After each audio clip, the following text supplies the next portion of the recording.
Now, my next guest is known around the world for bringing stories to the screen that celebrate diversity and focus on reconciling traditional and modern cultures, particularly in Indian and Pakistani families. The British director Gurinder Chadha has had big hits with Bend It Like Beckham and the Bollywood adaptation of Pride and Prejudice. Her new series, Beecham House, which premieres in the UK later this month, is set in Delhi before British rule. Here's just a quick taster. We have been given a new beginning. We must forget the past.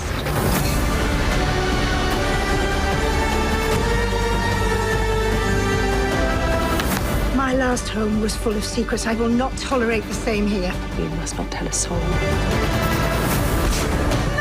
If anybody sees you, it could ruin everything. I have no one I can trust. You should not have come here. Lieutenant Beecham is a traitor!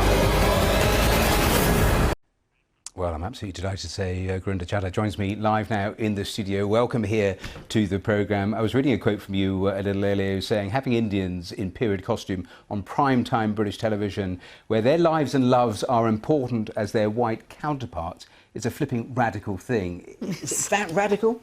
I think so. When was the last time you saw that? Yeah, one of the great things for me in my 30 years of career in film and TV is the executive that commissioned Beecham House's Polly Hill.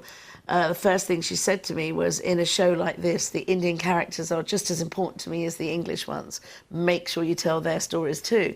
And I've waited 30 years for someone to say that to me, so I went for it. And I'm delighted to say that the film does have a very complex set of arrangements between all its cast, English, French, Indian from India, Indian from Britain, India from Australia. It's a very globally sort of diverse piece. And yet you're telling a pretty simple story of immigration, someone looking for a better life, about nationhood. I mean, obvious echoes to what is happening here yes. with Brexit and all the debates we're having. Yes. Did that play very much in your mind? Well, when I first started working on it with my friend Shahrukh Hussain, who helped me write the story, there was no Brexit on the horizon, but it's very much the story, as you say, of a person going to a new country and trying to make a better life for himself. But in this case, it's English.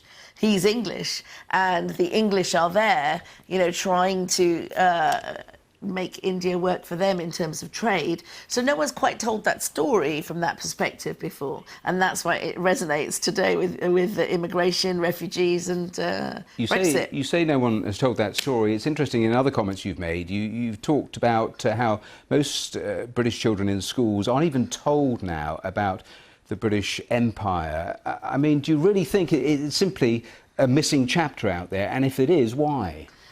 Well, I've come across parents of kids who've said, yeah, their children don't even know that Britain had an empire, and I was quite shocked at that, because I thought we surely, even though it might be being taught, pejoratively, there's still something being taught. But no, I think it's because people don't know how to tell that story, because, Britain was built off the backs of my ancestors, in India.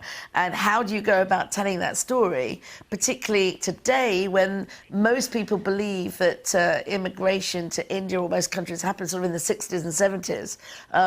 It's a great disservice to history.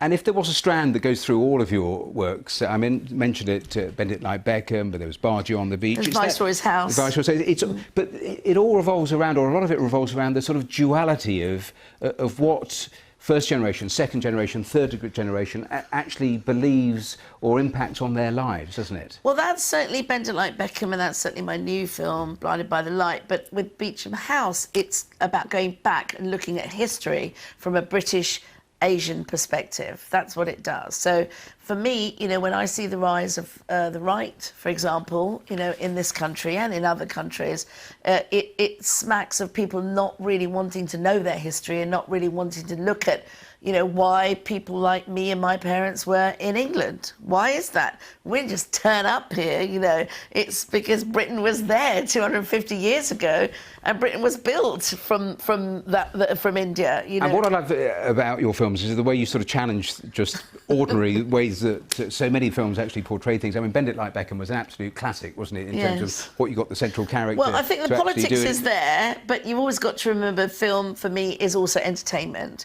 And I want to create characters that embody this history and this politics and culture, but at the same time, they are characters that you relate to and you emotionally relate to. And with Beecham House, yes, I've got my political agenda, but at the same time, it's a Sunday night drama series, and I want you to be involved in the lives of all these characters, whether they're good or bad. And it's exactly the same with Blinded by the Light. I mean, that comes out in the August. I mean, that is an extraordinary collision of Bruce Springsteen slash British teenager of Pakistani origin. I'll get you to talk me through that, but here's a quick clip for our viewers.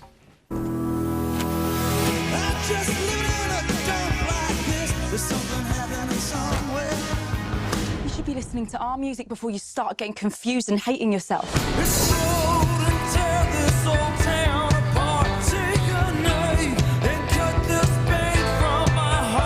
I listen to everything. I can feel it all right here.